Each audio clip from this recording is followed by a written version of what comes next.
তোমরা বাজার পাহারা দেবা, ঠিক আছে? এই কথাগুলো খেয়াল করে শুনতে আছো? এ বেটা, আমি যা কই শোনো, আমি যা কই শোনো।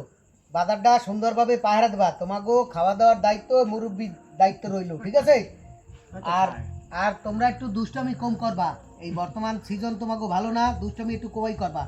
এইগুলা করা যাবে না, এটা তো অভদ্র লক্ষণ, এটা কোনো ভদ্রতার মধ্যে পড়ে না। তুমি কার গায়ে উপরে পাও দিছো? হ্যাঁ, তোমার কি এটা মান সম্মান আছে? হ্যাঁ, এই ভদ্রলোকের মতো নাইমে গেছো, ভালো হয়েছে। আমি করো এই ওই যে আবার সাটাসাটি শুরু করছে। এই তুমি মুরব্বী এই ভিতর, তুমি একটু কথা আবার তুমি কোনটা শুরু করছে? হ্যাঁ, আমি যা কই মন দিয়ে শুনছো? তুমি এর ভিতর ছোট বেশি। এই বেটা, তোর কোনো মানিজ্যত আছে বেটাই? হ্যাঁ, সাপ দেয়া লাভ দি ওটা বারবার। হ্যাঁ, বেয়াদব না তুই এটা? এই আপনি শুয়েছেন কেন? আপনার কোনো দায়িত্ব নাই নাকি? পায়রা দাও। এই বেটা, দায়িত্ব নাই আপনার? তোমার ওইটা হচ্ছে কি চাই জানো? কোনটা কি হচ্ছে? এইটা আমার সিঁড়িতে মাত গেছে তাই। হ্যাঁ, আমার পিছতে লাড়ি দিয়ে খেদাই এরপরও যায় না। এটা বেয়াদব, এটা একটা বেয়াদব, এটা একটা বেয়াদব। এরপর আমার সিঁড়িতে মাত গেছে। তুই কাইলে আমার বাড়ি গেলি কেন? ডিস্টার্ব করো।